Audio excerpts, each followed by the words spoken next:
Good afternoon or good morning. It's morning. Good morning and welcome to the Forum for Excellence 2021. My name is Molly Cook with the Forum for Excellence Planning Committee, and I'll be the moderator for today's session. I'm joined by Martha Smith, who is providing tech support.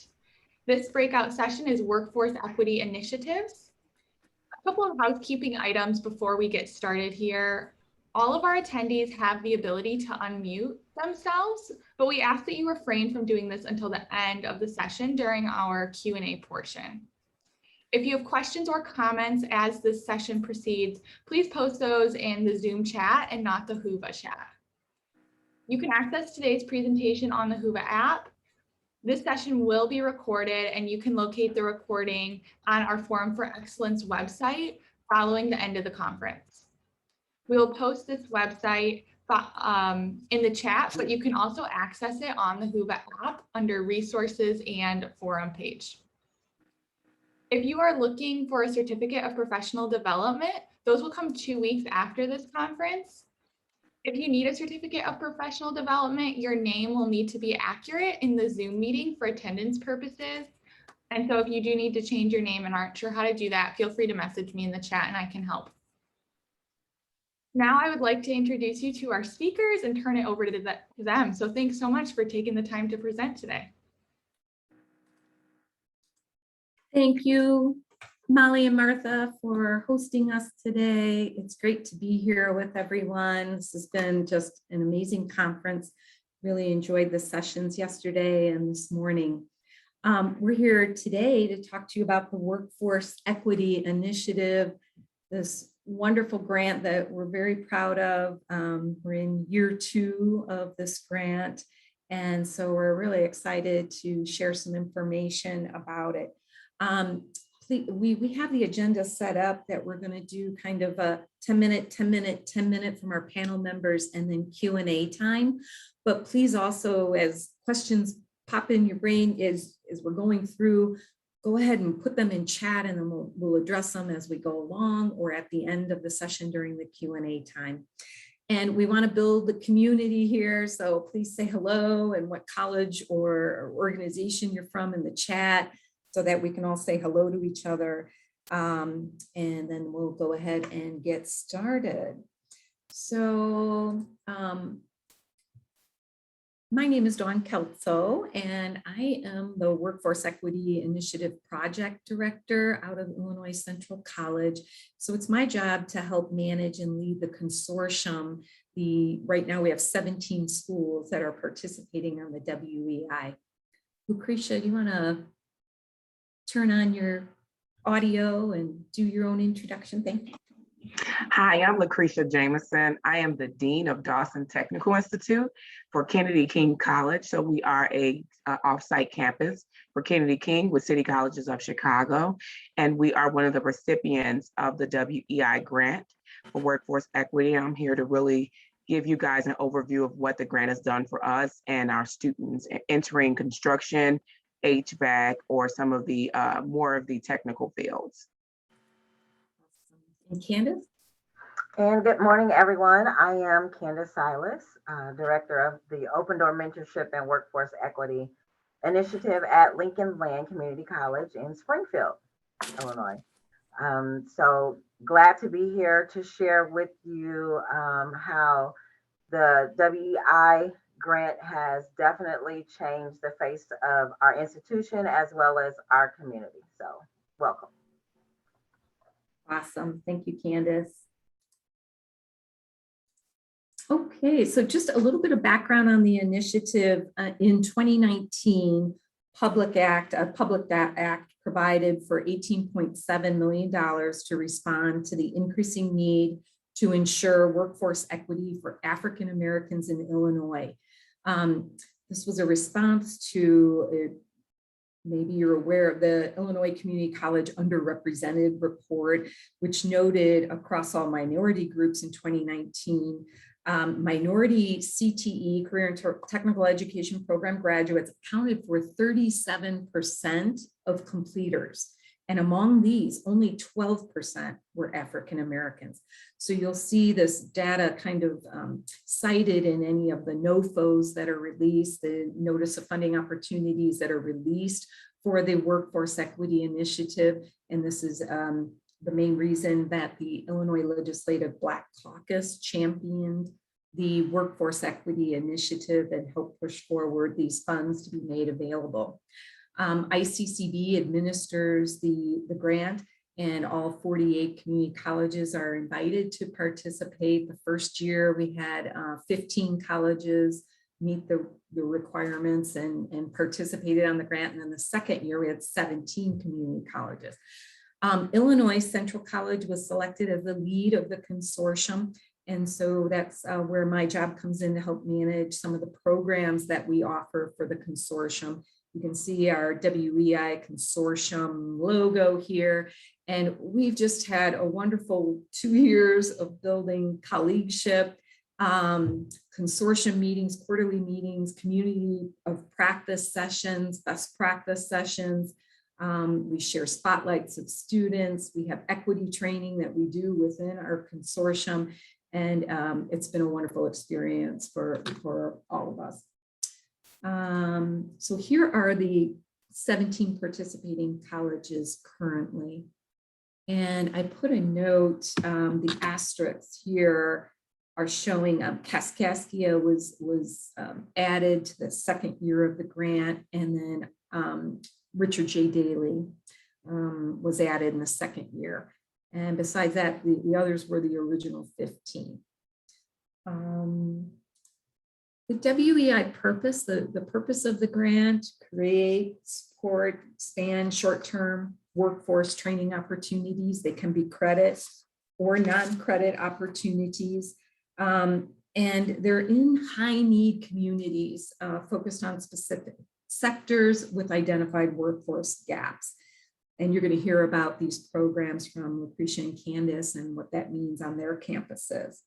The grant is to improve workforce equity in distressed communities. So you'll see in a NOFO for this grant how you need to address your target population. So we're all focusing doing unique recruitment and outreach activities to targeted zip code areas, distressed communities, usually the DIAs, the disproportionately impacted areas of poverty.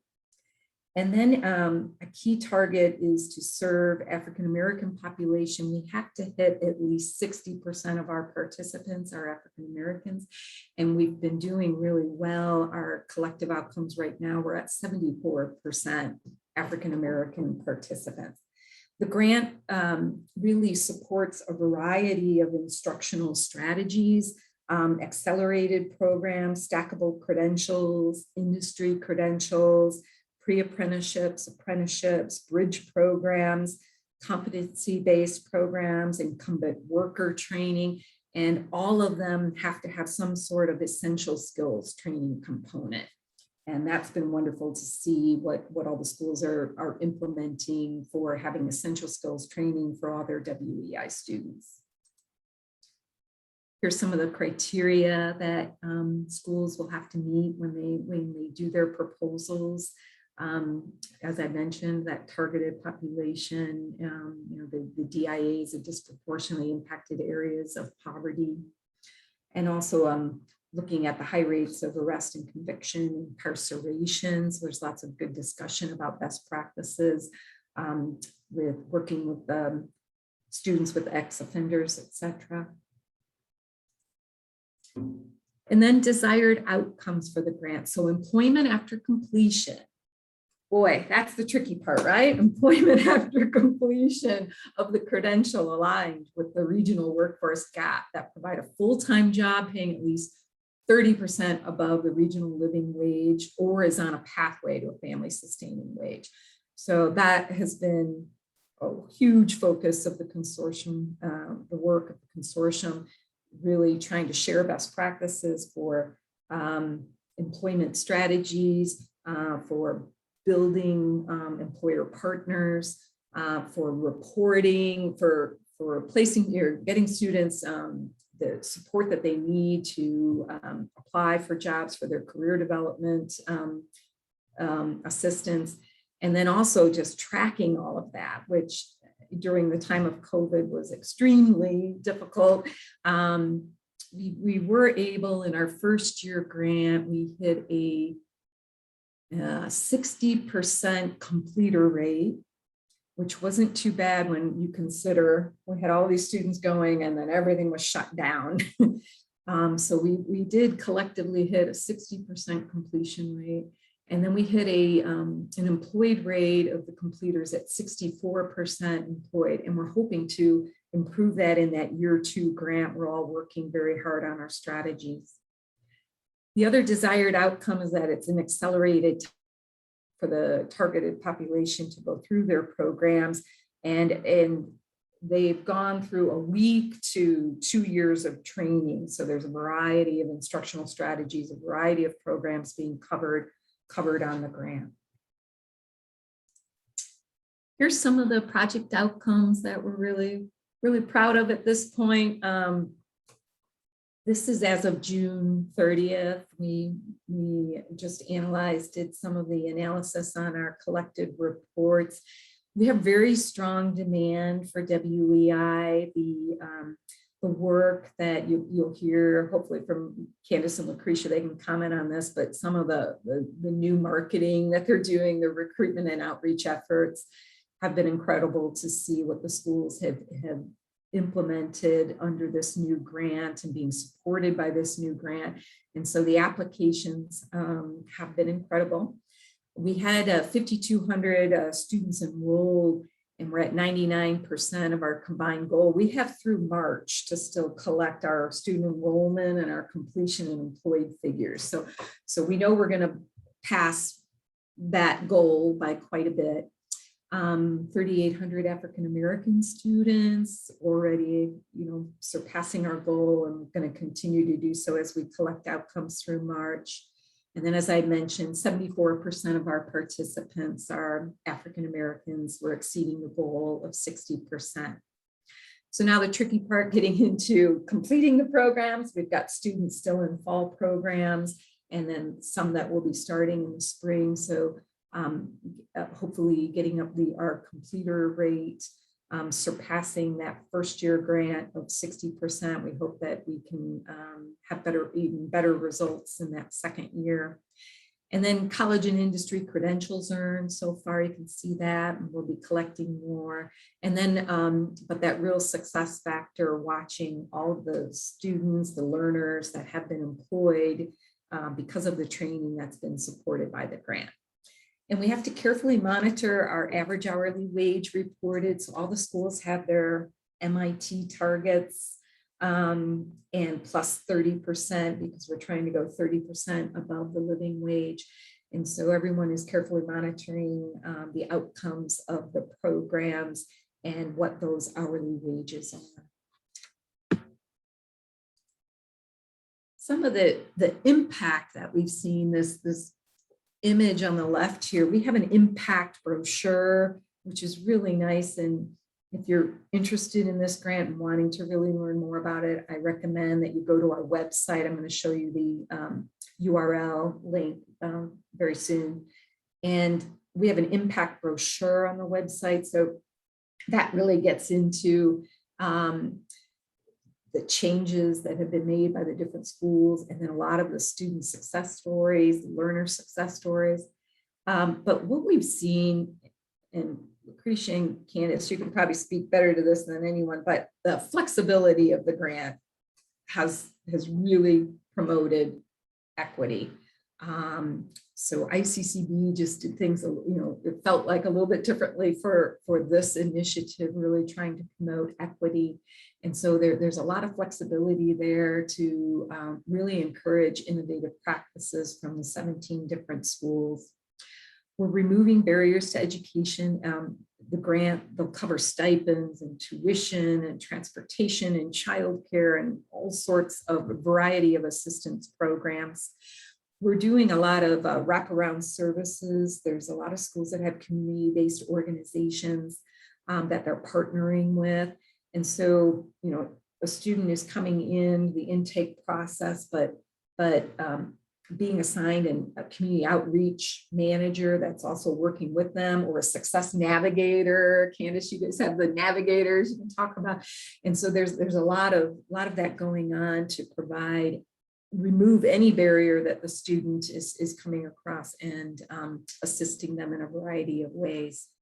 We're also expanded quite a bit of workforce readiness classes and the essential skills under this grant.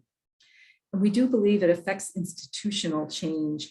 There were a lot of times working with this grant, it's like, we can do this, but we've never done this before. And how are we going to work this through our own colleges and institutions? And so we're affecting institutional change. And I love when we held a meeting with leaders, with the college presidents of all the participating colleges. One college president said, boy, we just need to do this for all students. And so, as you're hearing from Candace and Lucretia, think about how you can affect change in your own programs by, taking some of the practices that they're doing and implementing it back at your school.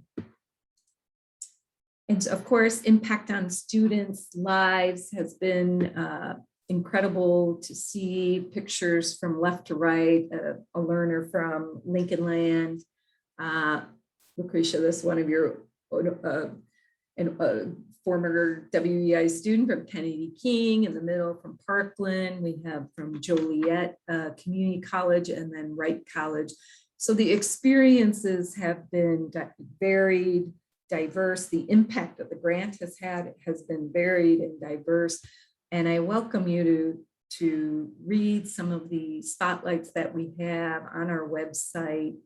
The consortium website is illinoiswei.org. And so we have student spotlights, and then we also have a gallery for videos. And so there's different ways that you can read about the impact of WEI. For further information on the grant, when a NOFO is released, a notice of funding opportunity, that would be posted on the ICCB website. And I usually also kind of cross-listed on the consortium website as well. So these are both great websites for you to keep track of. So I am going to move it over to the perspectives from the two colleges, because they have a really good information on the program. And if there's any questions that you have for me, if you want to, you can put them into the chat, and I'll try to answer some as we go. And then we'll also save them for the Q&A time that we have saved at the end of the session. So Lucretia, I'll advance to your slide, and just let me know when you want me to forward for you. Okay. So good morning. Are we still in the morning? Yes. Good morning, everyone. I'm Lamarsha Jamison, and I am from Kennedy King College. I am the Dean of Dawson Technical Institute. I brought some of my students with me. They are linemen behind me. So I wanted to really have a conversation with you regarding our grant and the things that we were able to do. If we can advance to the next slide. So one of the key things is being part of the WEI grant was we were able to provide program improvement opportunities, scholarship waivers, supportive services. When you think about barriers to employment, especially in the construction industry, it really has to do with someone going to school, paying out of pocket, sometimes short-term programs. They've already been to college. They're reversing, getting a certificate, a short-term certificate. So often finance is a huge issue. So we were able to use this grant to help a lot of our short-term students and basic and advanced certificates be able to get the training that they're looking for. We were also able to do something that we were not able to do before ever, is to actually improve our labs and make sure that we have relevant training for our students so that they can compete in the industry. When they're actually going out there to get the job, when they're looking at their interviews, taking those skills tests, we were able to provide them with equipment, training, certifications that they haven't had. So when they go out there into the construction industry, they're able to actually get the job. Most of our students were from the Inglewood, Bronzeville, and surrounding communities. So we're a very high risk area. If many of you know Kennedy King College, we sit right in Inglewood, and Dawson Technical Institute sits right on 39th and State, which is an area of a lot of subsidized high housing, high unemployment rates. So we're really servicing a community that is looking to answer a question: is what's my next step and how do I take care of my families? With this grant, we were able to utilize social media, print, radio, different things to market our programs. We were able to use dollars, which we normally don't have, in community colleges to actually say, hey, let's put something on the radio about our short-term programs. Let's find some opportunity to do some print and some nice brochures. So as our state funding decreases and Perkins grants decrease, this funding was able to supplement and really revive the opportunity for us to support our programs. The funding is used towards tuition, not covered by existing financial aid. It wasn't used as last dollar, which was good so that students can have it refundable. So that means that while they're going through a certificate program, they can get a refund that can help them support, rent, food, and we are a very high food insecurity area. So this is a good opportunity to have a refundable grant that can help our students. The grant has helped improve technology in our labs tremendously. We had classrooms that did not have overhead speakers or projectors, or we did not have the right electrical behind the walls to even plug up certain equipment. So over the years, you get these grants and you say, hey, I got a great welding machine, but we can't plug up the welding machine because everything goes dark. Now we have an opportunity like this. We were able to do some infrastructure. Wasn't major capital work, but just a little bit of money to put in your electrical or put the right paint behind your welding lab so it won't reflect off their eyes. Helping improve some ventilation can really help your labs. If we can go to the next slide. We were able to connect with our students in automotive, collision, cloud security, which is a continuing education, wasn't a credit program, combination welding, construction masonry, our HVAC, our plumbing and fire protection, and our overhead electrical line workers. So these are all short-term programs, but it was able to help all of these, both inside the lab and the student, to make the program a little bit more whole. So what we did was we kind of beefed up our programs a little bit to make sure that they weren't just getting a certificate, but they were getting more credentials. When you're going into construction industry, they're saying, hey, what do you have? So now they're able to have a certificate in that actual skill, which is carpentry or masonry. But we also added a flaggers certificate for them, a certification in scaffolding, and a certification in OSHA. And now we have also added this semester, we have a AED and a certificate so they can do first aid. So all of these certificates are awesome when you're looking to get into the construction industry.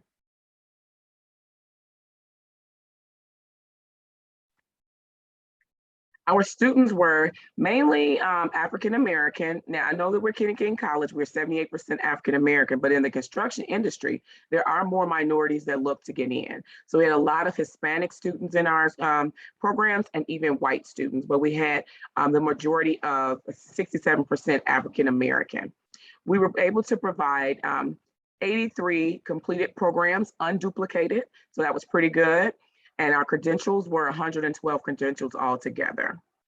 Our range was $16 to $37, with an average range of about $24 for each student.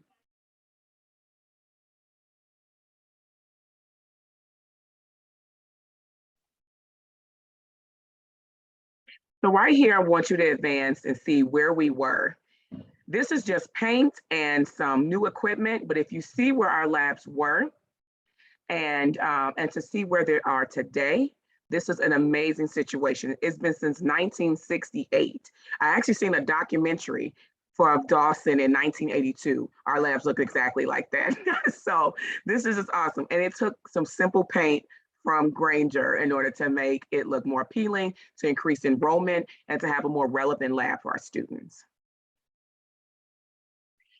This is an old class, and this is what we were able to provide an additional classroom for our students so that they can have more space, so we can have an opportunity to train better. This is another look from that classroom so that you can see the change in that. And this is, and those are actual tables. I brought in the natural wood element of, even though my instructors told me that they didn't want it. Now they appreciate it.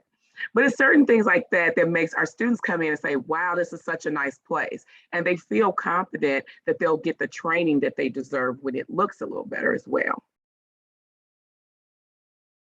This is the lab here for our masonry and welding and plumbing labs. So we're able to increase the look of it, not just the equipment that's in there, but the actual look that our students are having. So we had more of our students complete. We had a very high completion rate. Our students are getting placed, but they also have a better lab so they can tell someone else. 50% of your recruitment is word of mouth. So if they have a good feeling and they have a good space to be in, relevant training and equipment, you can keep this going.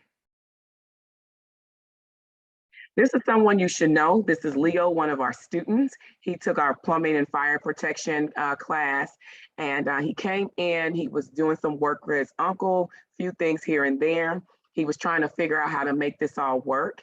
And after completing our program, he started making $20 an hour. He got an increase in pay after 90 days. He recently came back to talk to our students and he's making $27 an hour. So this is the type of things that we're saying that, you know, a living wage is something that you're taking care of your family, you're progressing, you're able to not just pay the bills, but also provide an opportunity to get a car, to live a little bit better, that you're not just making ends meet. So I believe, you know, when you couple these grants with the opportunity to change lives, change the, you know, the trajectory of future programs, especially in a shrinking economy where our budgets are smaller, the WEI grant has been just awesome. I don't know if you guys have applied or it's something that you should look to if you are a community college looking for an opportunity.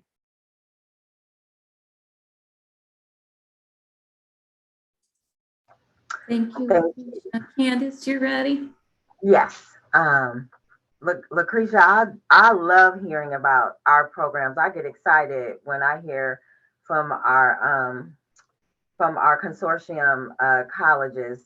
Just seeing the work that is done all over the state is tremendous. And I'm very thankful that we are a part of such a great movement because that's exactly what it is. This is something that is moving all over the state, and it is very much needed in this day and time, especially with us coming out of the pandemic. I say we're coming out of it, but we're still yet in it.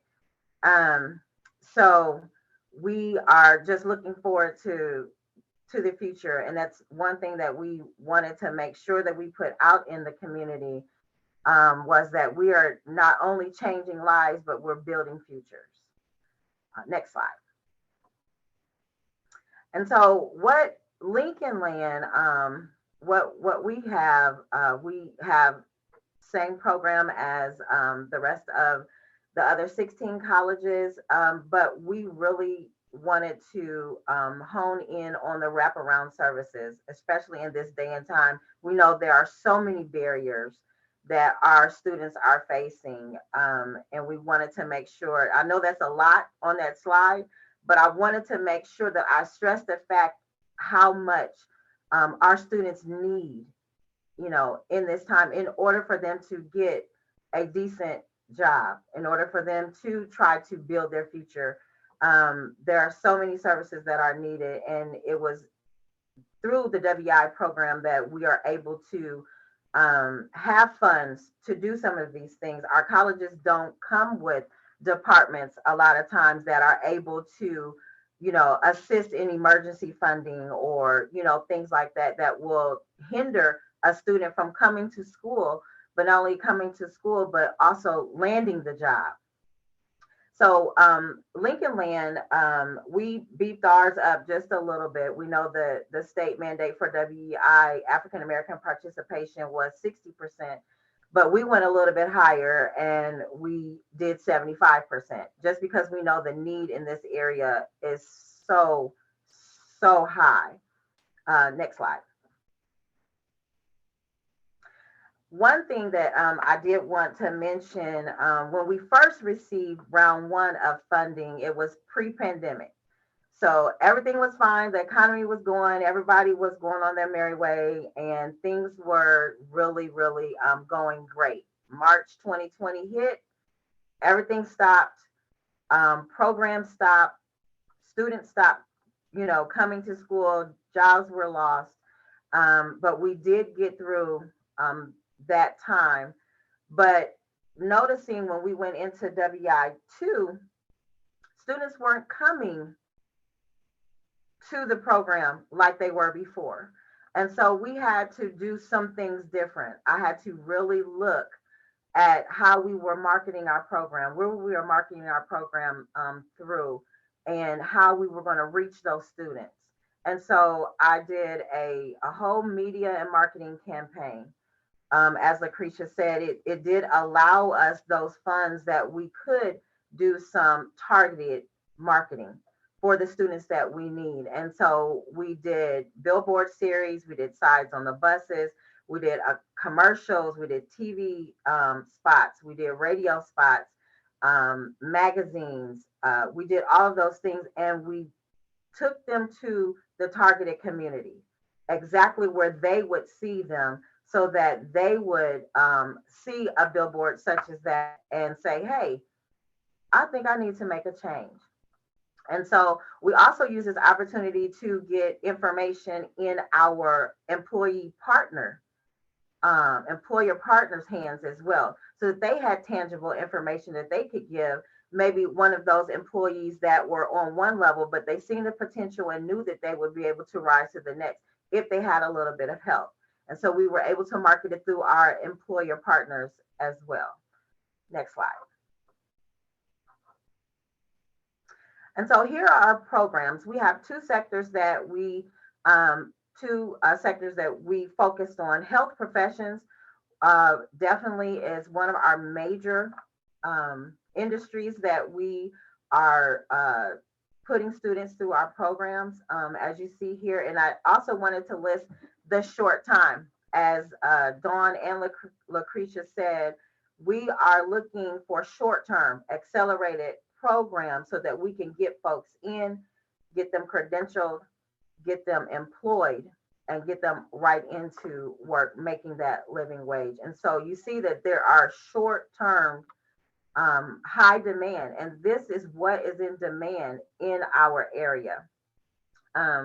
One thing that I did want to point out, our CNAs as well as our medical assistants, those are our three highest demanding programs within our health professions. And within our medical professions, we also were able to be of help and change some of the structure of things that were going on here as an institution. One thing with our CNA program, there's a reading requirement. And because of our program and because of the influx of students, and we were able to boost our numbers in all of these programs, when WI came, they had to make extra classes. They had to, we had to get additional instructors. But one thing with our CNA program, there is a reading requirement, and some of the students that had high potential just could not make that reading requirement. And so our institution decided to make a reading readiness class. That's not done here, had never been done here at Lincoln Land. And so there was a reading readiness class that has been made that as long as the student enrolls in the class and passes the class concurrently with the CNA program, they're able to get into that program. And so that was something that was a definite institution change. Next slide. And then we have our trades program. One thing that we did for our trades program, for the CDL program, we were able to, it's funny because I told them I'll go half on a truck for you. But we were able to purchase a trailer for the CDL program, as well as a virtual welding machine, because we know technology has advanced tremendously. And as Lucretia said, our labs and some of our equipment that we had was old. And so this was an opportunity for us to definitely advance in technology. We know that the electric car, we know that that is coming out. It's here. It's what's here. And so we were able to also do some advancement in our auto tech labs as well. Residential construction is our newest program that we are just piloting to see how that is going to pan out here in the Springfield area. We are doing a major change with our transportation system here. And so because of that, they're going to need construction workers here within the next year. And so partnering with the city of Springfield, as well as Hanson Solutions, we were able to get a partnership. We put the students through the construction program and they will give them jobs. So it's a bridge program that will last for at least 5 years. Next slide. So here are some of our outcomes. Students enrolled unduplicated. Our target for WI1, which is our FY20 grant, was 102, and we did exceed that. And our target for FY21 was 150, and at the time of this slide, it was 150, but we have exceeded that as well. And you see that our percentage for African American students exceeded the 60%, but our goal was 75%. And unduplicated programs completed, 72, and so far we had 43, but we know that students are enrolled now within the programs, and that number will be going up as well. And then our credentials earned, they are stackable credentials, and that's one thing that is a wonderful thing about this program. A lot of the programs of study that we have stackable credentials. So not only will you receive one, as Lucretia said, you will receive multiple credentials that makes you more marketable and more employable. And our students employed, we did have a goal of 54 for our FY20 grant, and we exceeded that. Our wages around this area is 1739 for the 30% above, and so that is our average for both of our grants. Next slide. And so we wanted to highlight one of our students. We wanted you to meet Wallace. Wallace is one of our non-traditional students. Our age range for our program goes from, high school students that are seniors in high school getting ready to graduate, all the way up until 62 years old. So Wallace came from Florida. He's a 57-year-old individual that had his own company. He was a bricklayer. And he decided that he knew that he was getting older in age and could not do that profession anymore. And so he decided he was going to go back to school. And then during the pandemic, he was, one of our students, and we had to wait for a while for him to finish his credentials, but he did finish his credential. He was able to, we bridged him right into employment. But then, of course, during that time, everything stopped. So Wallace decided, I'm going to come back to school again. And so not only did he do his level 1 and level 2 certificate in welding, he came back and did his advanced certificate in welding, which was such a blessing because during the time that things were shut down, he was at home with his grandchildren and they were all doing homework together. And as we stated, this program not only changes our institution, our community, but it really changes family. It really changes lives. And without this program, I don't think that we would be able to do the things that we are doing right now regionally. So this is just a blessing for how we can impact lives all the way around, holistically and together. Thank you, Candace. We wanted to open it up for questions. Molly, did you see any in the chat that we need to address? Yeah, I see some of them were addressed. Let's see here. Jennifer Foster noted, thank you for the student highlights.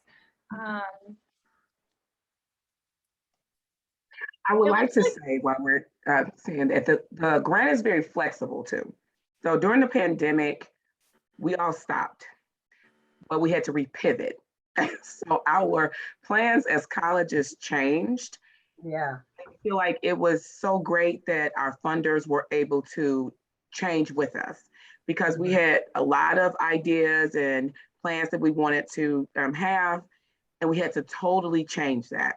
And the grant was more flexible than other grants that we've had because we were able to work with the funder to say, look, we can't do this now because we can't get out there. We're all at home. So can we change it to this? Can, a lot of companies or, we're not hiring.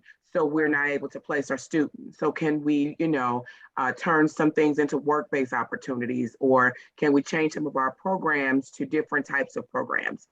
That we weren't, going to do credit versus CE, continuing education. So I feel like the grant was super flexible for us, where we didn't know what we were going to do in the highlight of the pandemic, but it's just a wonderful opportunity to be able to work with funders. We're able to work with the changing times, because I do have grants that I have that they were like, no, you're going to do what we say we're going to do. And I'm like, I don't know how to do it. So I just feel like, guys, it was one of those great things that you all should really think and apply for, because it was such a great opportunity for us to be able to do something for our students, to be able to create more classroom space, to be able to have our students compete. When a union opens up, they open up for 25 people or 40 people, but there's 2,000 applications. How do you get your students to the front door? How, you have to give them more credentials. You have to give them the relevant training. You got to look similar to what they are training for. So all of those things go into it. And yes, all students are welcome. We don't care, we focus on, African Americans, but we have white students, Hispanic students, more females in construction, trying to focus on any underrepresented population that we haven't been able to have that focus. And with CTE, we don't have a lot of opportunity to improve those things. And with the marketing, we were able to get out to high school students, and a lot of high school students are encouraged to go to college. So with this, we were able to actually focus on our short-term career tech programs that can help. Right. So it looks like we did get a question in the chat. Would individuals who get their GEDs in prison be eligible for this program as parole? I'll take that. We here at Lincoln Land, we work a lot with our adult ed program. They filter students through our program all the time.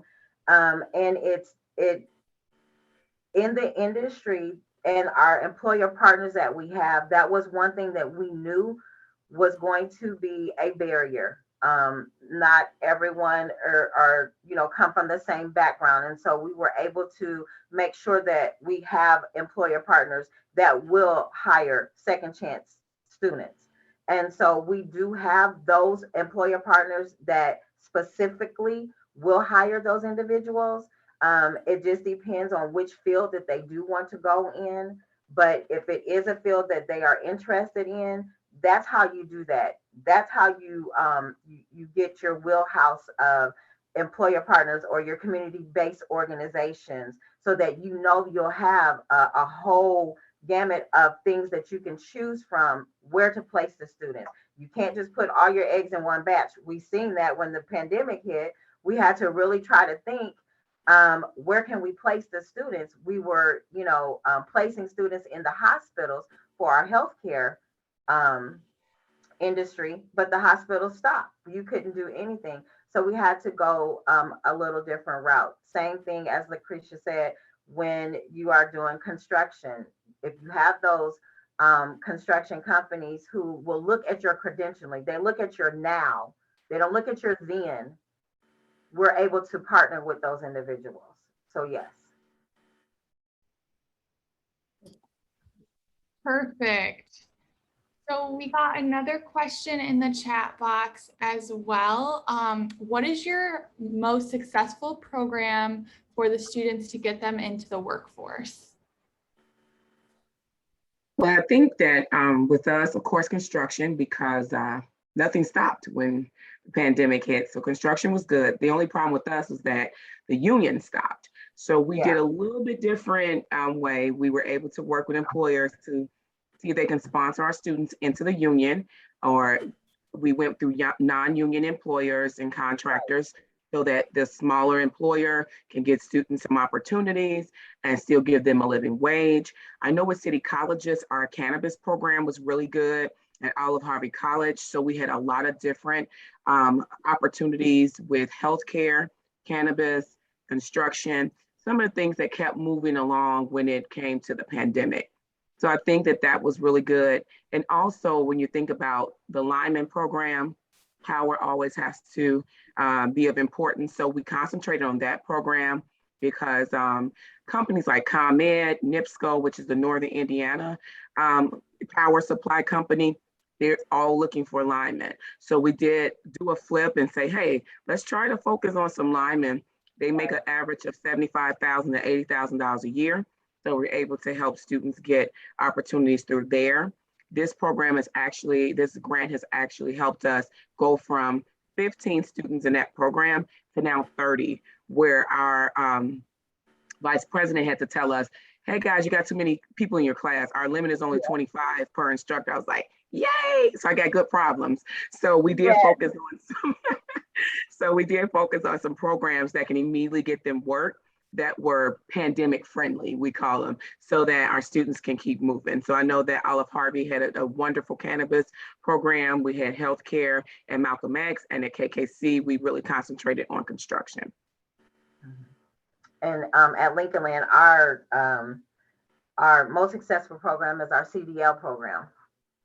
That program took off running, where they were, as Lucretia said, they were only able to have so many students. But when we came on scene and they seen that I had 30 students that was ready to go, they, welcomed our students and were able to hire additional instructors. And as I said, we got a whole another training truck for them in order for them to make sure that they were able to accommodate our students. So they went from probably classes of 5 or 6 every 2 weeks to 15 students every 2 weeks. And so we were able to put those students directly there. And then with our truck driving training program, before they even leave the classrooms,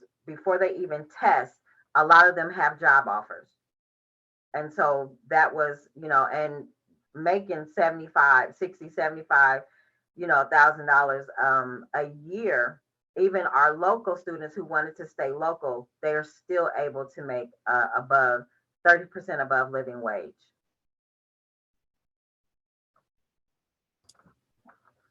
Perfect. And we got some comments in the chat. Employer connections and engagement are critical. And then thanks for your responses. I don't see any further questions at the moment, but what I can do is I can go through some of our end of session announcements. And then if there are additional questions as I'm going through these, feel free to post them in the chat and I can come back to them after these announcements, if that works for everyone. So just a couple of items. We're really grateful that you're all here at the 2021 Forum for Excellence. Please be sure to provide feedback on this session by clicking on Rate This Session in the Whova app agenda. We'd also like to take this time to direct you to our on-demand sessions, which you can access at any time during or after this conference. You can access these by locating the Resources tab on your Whova app and then clicking on demand. Feel free to follow us on social media platforms as well for all things forum, including engagement and giveaways. And I'm going to put our 2 hashtags in the chat right now. So before we wrap it up, I don't see any additional questions. Presenters, do you have any ending comments or anything else you want to add?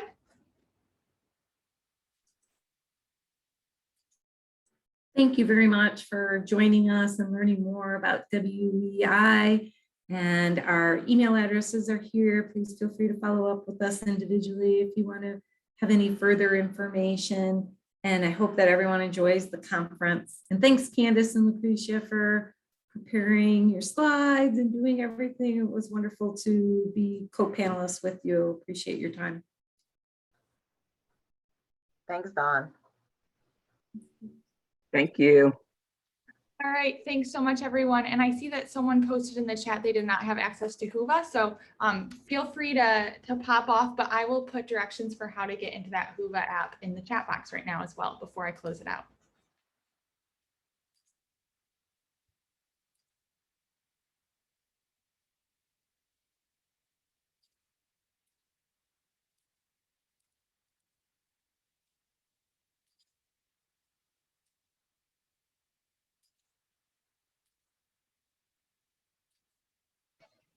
Are you on here? Can you just hear me if I speak, Amy?